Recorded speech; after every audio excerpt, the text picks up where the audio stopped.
আপনি অলওয়েজ খুঁচিয়ে কথা বলেন। আপনাকে নিয়ে করবো, চলেন। আপনি তো বয়সের মতো। আপনাকে নিয়ে করবো, চলেন।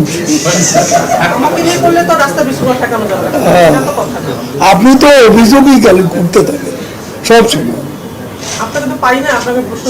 না না, আপনি পান না, আপনার ভাই, আপনার বোন, তারা তো পাচ্ছি। আমি প্রতিদিনই কথা বলছি। আপনি যে অ্যাক্সিডেন্ট বা এই বড় ইস্যু হলে তখন পলিটিক্যাল কথা বলেন, এই ইস্যু নিয়ে তখন তো বলেন না, তখন তো পাই না। আপনার না পাইলে আপনার ভাইটা, আপনার কাগজ আছে না? আমি তো এখানে না বসলে তিনি রেতে অথবা আমাদের ঢাকা জেলা অফিসে আমি বসি, তো আমি তো বসি। এখন আপনাদের এক কাগজে আপনি না থাকলেন, আরেকজন থাকলো, তাকে দিয়ে প্রশ্ন করেন। না না, আপনি বারবার প্রশ্ন করুন, আপনার প্রশ্নের জবাব দিয়েছি।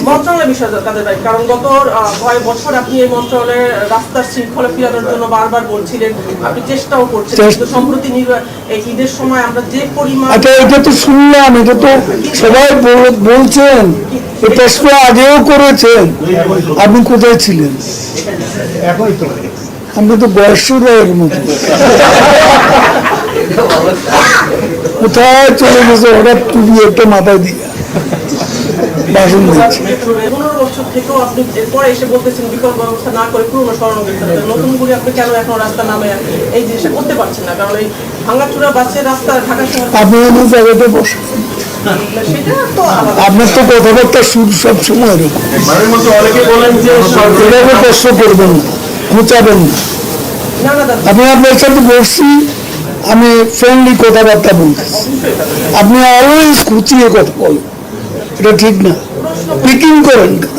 প্রশ্ন এইভাবে করেন আগে, আপনার এটা করার অভ্যেস। আপনি কি একাই এখানে লাশ করছেন?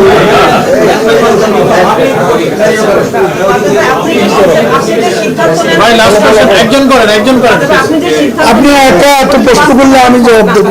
আপনি যে সিদ্ধান্ত বাস্তবায়ন হয় কাজে, সেজন্যই আপনার কাছে আমাদের প্রশ্নটা, যেটা আপনি এই মোটরসাইকেল কথা বলছেন, এটা ঠিকই আছে। সেজন্য বলছি গত 15 বছরে কত নতুন বাস ঢাকা রাস্তা নেমেছে, নিশ্চয়ই আপনার নিশ্চিত হিসাব আছে। কেন বিআরটিসির গাড়ি কটা আছে আপনি জানেন?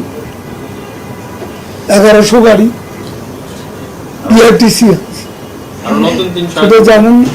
নতুন বাস কোথা থেকে আসলে ভালো হয় আপনি বলেন না? ভারতেরটাই তো টেকসই। এত প্রশ্ন কোন সাংবাদিক সম্মেলনে